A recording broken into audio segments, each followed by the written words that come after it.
মধ্যপ্রাচ্য, যুক্তরাষ্ট্র ও ইসরায়েলের জন্য এখন অনেকটাই শত্রুমুক্ত। এই দুই বন্ধুর পথে এখন একমাত্র কাঁটা ইরান। যদিও মার্কিন নিষেধাজ্ঞায় ঝুঁকছে ইরান, তারপরও স্বস্তিতে নেই ওয়াশিংটন ও তেল আবিবের কর্মকর্তারা।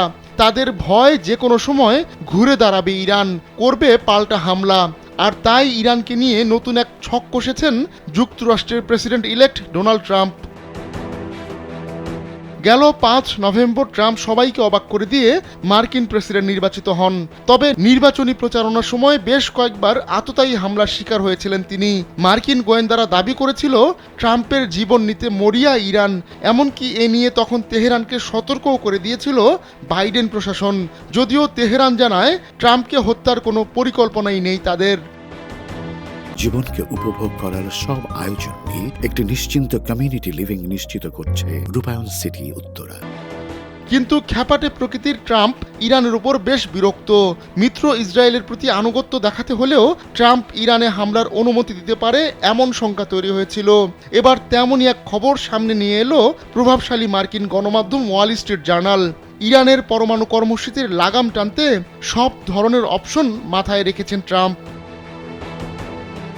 ইসরায়েলের অভিযোগ পরমাণু অস্ত্র তৈরির দ্বার প্রান্তে রয়েছে ইরান।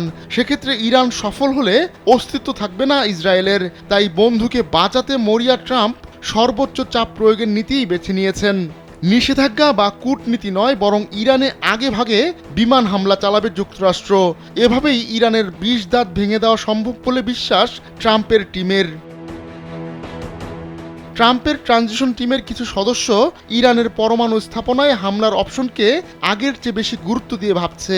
বিশেষ করে সিরিয়ায় পতন ঘটেছে বাশার আল আসাদের, আবার লেবানন ও ফিলিস্তিনেও ইরানি প্রক্সিরা দুর্বল হয়ে পড়েছে। এতে সামগ্রিকভাবে এই অঞ্চলে ইরান অনেকটাই একা হয়ে পড়েছে। সেই সুযোগ কাজে লাগাতে চায় যুক্তরাষ্ট্র, যদিও হামলার এমন ভাবনা প্রাথমিক পর্যায়ে রয়েছে। ইরানের সবচেয়ে চৌকস সামরিক কর্মকর্তা কাসেম সোলাইমানিকে হত্যার নির্দেশ দিয়েছিলেন ট্রাম্প। এতে ইরানের যে ক্ষতি হয়েছে তা এখনও পুষিয়ে উঠতে পারেনি দেশটি। তখন ইরান এতটাই ক্ষিপ্ত হয়ে উঠেছিল যে ট্রাম্পের মাথার মূল্য ঘোষণা করে তারা। এখন ট্রাম্প ক্ষমতায় বসে আবারও ইরানকে চেপে ধরার সুযোগ পেলে নিশ্চিতভাবেই তা হাতছাড়া করবেন না। আহমদুল্লাহ শিকদার, কালবেলা।